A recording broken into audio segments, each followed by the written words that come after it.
Hi love! 'Di ba love nung nakaraan, nagluto ako ng ganito, yung palitaw pero bilog siya tapos nilagyan ko siya ng egg yolk na may condense sa gitna. Pero niluto ko yun syempre. So parang custard na rin siya. Pero hindi talaga ako sigurado kung pwede ba talagang tawagin yun na custard. Pero parang ganun na rin yun kasi ang custard ay gawa sa egg yolk, cream at saka asukal at saka may konting vanilla extract. Pero yun kasi is lang yun, condensed milk at saka egg yolk.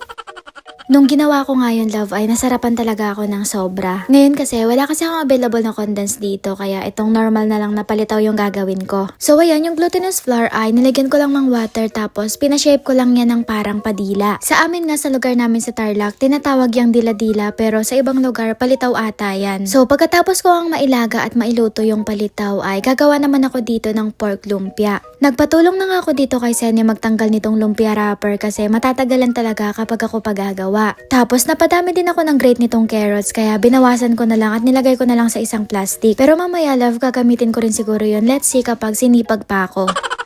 May nakuha nga akong isang bunch ng celery pero last week ko pa yung nakuha. Pero hindi pa naman sira pagka-check ko sa fridge kaya gagamitin ko na lang yung iba ngayon. Hindi na nga dapat ako maglalagay ng celery pero dun kasi sa panood ko ay naglagay sila gaya-gaya ko kaya maglalagay na lang din ako.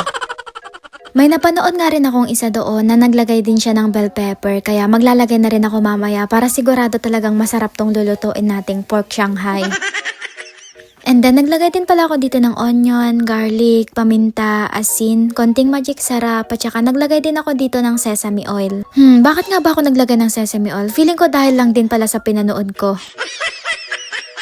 And then ayun, pagka-chop ko nga ng capsicum ay nilagay ko na rin kaagad. Naghalo din ako dito ng konting flour at saka konting oyster sauce. Nung na-mix ko na nga lahat ng ingredients at pampalasa ay hinalo ko na nga rin tong minced pork. At ayan, mix lang ulit natin at kapag okay na, magsisimula na rin tayong magbalot. At para mas mapabilis nga ang pagbalot ko love, magpapatulong na lang din ako dito kay Sen kasi wala rin naman siyang ginagawa at off din namin pareho. Gumawa nga rin pala ako dito kanina ng flour flurry. Yun yung ginamit namin para ma-close yung lumpia wrapper. So dito naman sa may kabilang side ay magtatry naman ako dito magbalot ng pahaba lang siya. Feeling ko kasi love, kukulangan yung lumpia wrapper namin kasi medyo nadamihan ko yung paggawa ng lumpia filling. Pero sa totoo niyan, kinulang pa talaga yung fillings namin at sumobra pa nga yung lumpia wrapper. Kaya ang ginawa na lang namin sa natirang pangbalot ay gumawa na lang din kami ng turon. Once kasi na nahiwa-hiwalay mo na yung pambalot at na-expose na ng matagal sa labas ay may tendency na titigas siya. Kaya mas okay talaga love na magamit din kaagad.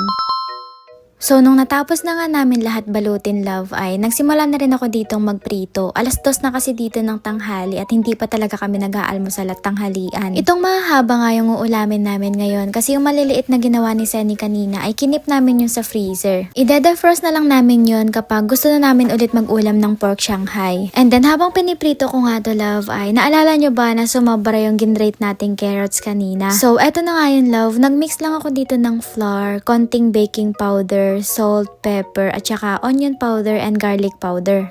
And then ayan, yung result niya ay para lang din siyang okay na kalabasa or okay na papaya kung alam nyo yon. Tapos after ko nga maiprito lahat, sinimulan ko naman ng magsangag nitong sesame seed. At habang niluluto ko yon, sinimulan ko na ring lagyan ng nyog tong ibabaw ng palitaw. Mas okay nga sana kung pinaghalo ko muna tong nyog, sesame seed at konting asukal bago ko nilagay dito sa taas. Pero dahil nakalimutan ko, pinagpatong-patong ko na lang lahat at saka ko na lang siya ididip mamaya. So ayun, pagkaluto nga lahat ay nagsimula na rin kami ditong kumain. Tara love, kain muna tayo.